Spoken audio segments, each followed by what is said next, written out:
National Signing Day truly is the gift that just keeps on giving, as Raesjon Davis, former five-star and one of the top linebackers in the nation, picks USC over Ohio State. And I think that there's some really interesting implications that come along with this that we have got to get into.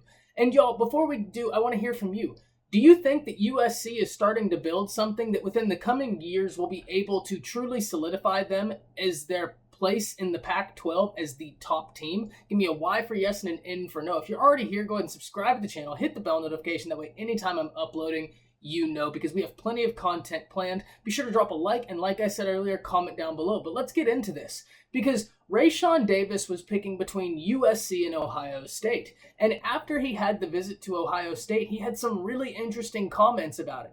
He said that the culture of Ohio State reminded him a lot of Mater Dei. And you have to like your odds if you hear that he looks to be able to come in and instantly help out this USC defense. The USC defense has made some changes, and look, you cannot argue with what USC is doing right now. If you look at who they're getting in transfers, they've had some major transfers come in that will absolutely help that defensive front very early. Just three names off the top of my head, one of them in the transfer market, one of them being Raesjon Davis, and the other being the #1 overall player in the nation, Korey Foreman, who will be adding depth on that defensive front.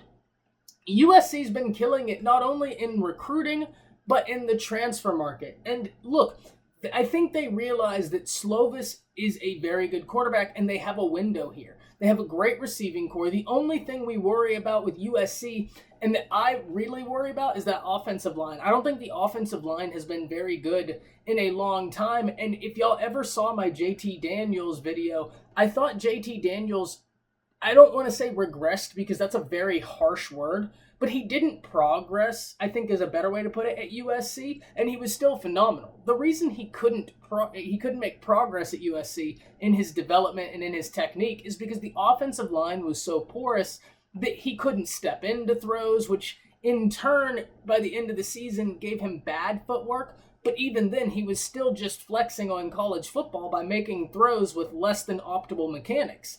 Now, he's since corrected this, and I think USC was going to be trending in the right direction had JT Daniels stayed, but it's really incredible when you can go from a JT Daniels to a Slovis and really not drop a whole lot of production, and then you find yourself in the transfer market getting an Ishmael Sopher. You find yourself getting a running back from Texas who will instantly come in and add depth. And now in recruiting, you find yourself getting a great quarterback in this class, getting the #1 overall player in this class, and then one of the best outside linebackers in the nation. Like I said earlier, Raesjon Davis was a five-star, formerly committed to LSU. Now, LSU has had some follies this class, but even then, that class is still a top 5, top 10 class in the nation at worst. If LSU falls today, they'll still be a top 10 class in the nation with nothing to worry about. That's actually been super incredible how Ed O has been able to maintain, even though there appears to be some smoke coming out of LSU's cogwheels. But alas, Raesjon Davis decommits from LSU and now goes to USC.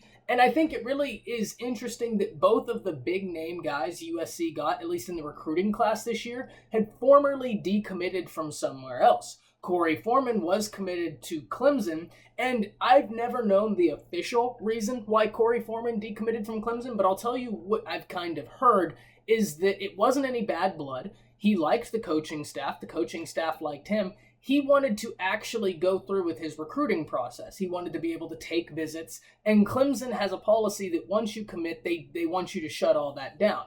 That's all love, right? I think that if I was a recruiter, I'd understand that, and I'd keep pursuing him hard.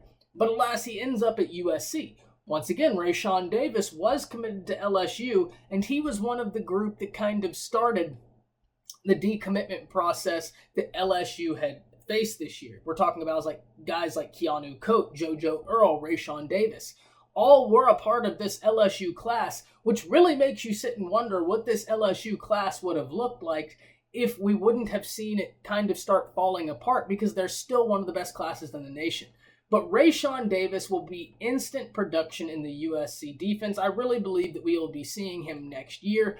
And what a grab. A top 50 player in the nation, a guy who could arguably be a 5-star, and you have to like where you're at if you're USC, not only from a transfer perspective, but from also what you were able to maintain. You lost a ton of talent, but you keep Slovis, you keep the best receiver in the pack.